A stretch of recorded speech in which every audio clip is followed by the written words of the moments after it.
We're engaged in a cultural struggle with a secular elite that believes that life is random and has no moral meaning. And the whole reasoning behind Roe versus Wade is a utilitarian, phony science reasoning that has collapsed under the weight of modern technology. And the fact is, as the country became more and more aware of the meaning of Roe versus Wade, it has turned more and more against abortion. And this has been a cultural fight. It's been normal, everyday people saying, no, this is wrong.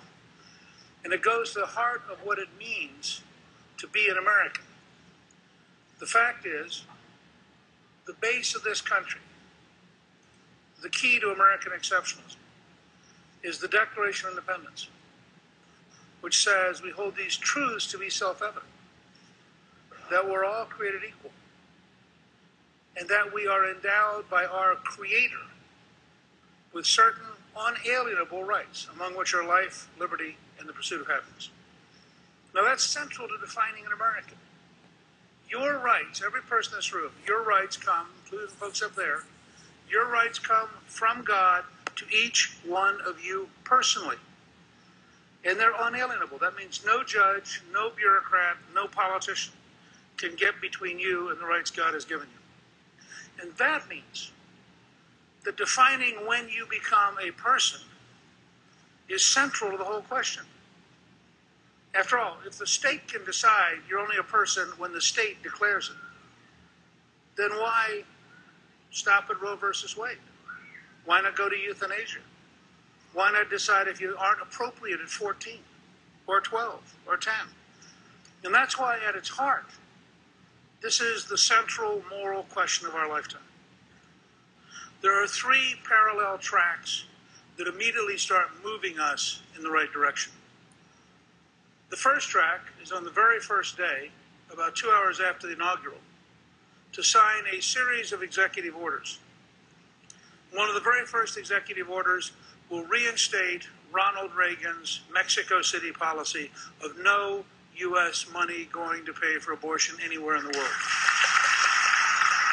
A second executive order will reinstate President George W. Bush's conscience policy that says no doctor, no nurse, no pharmacist, no hospital can be forced to perform a procedure against their religious beliefs.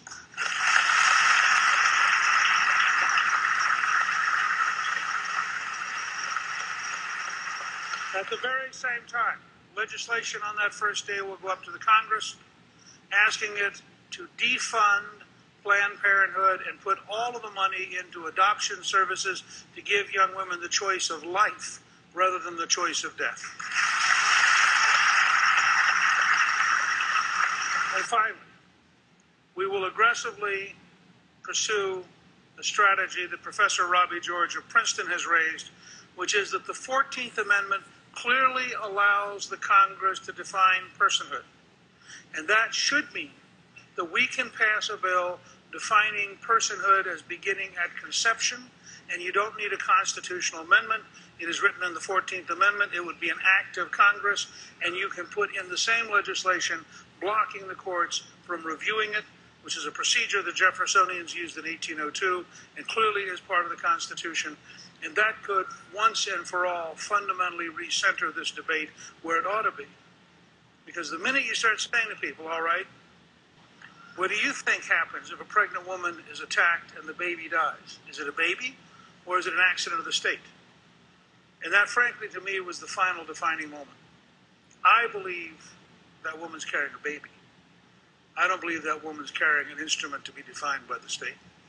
And I believe we have an obligation to protect that baby. And this film is going to be a major step in the right direction of educating and reaching people in their heart, which enables them to then open up their head. And I think it's going to be very profound and very effective, and I'm honored to be here tonight. And Kevin, once again, I'm just so thrilled with your work, and I'm delighted to be here with you. Thank you all very, very much.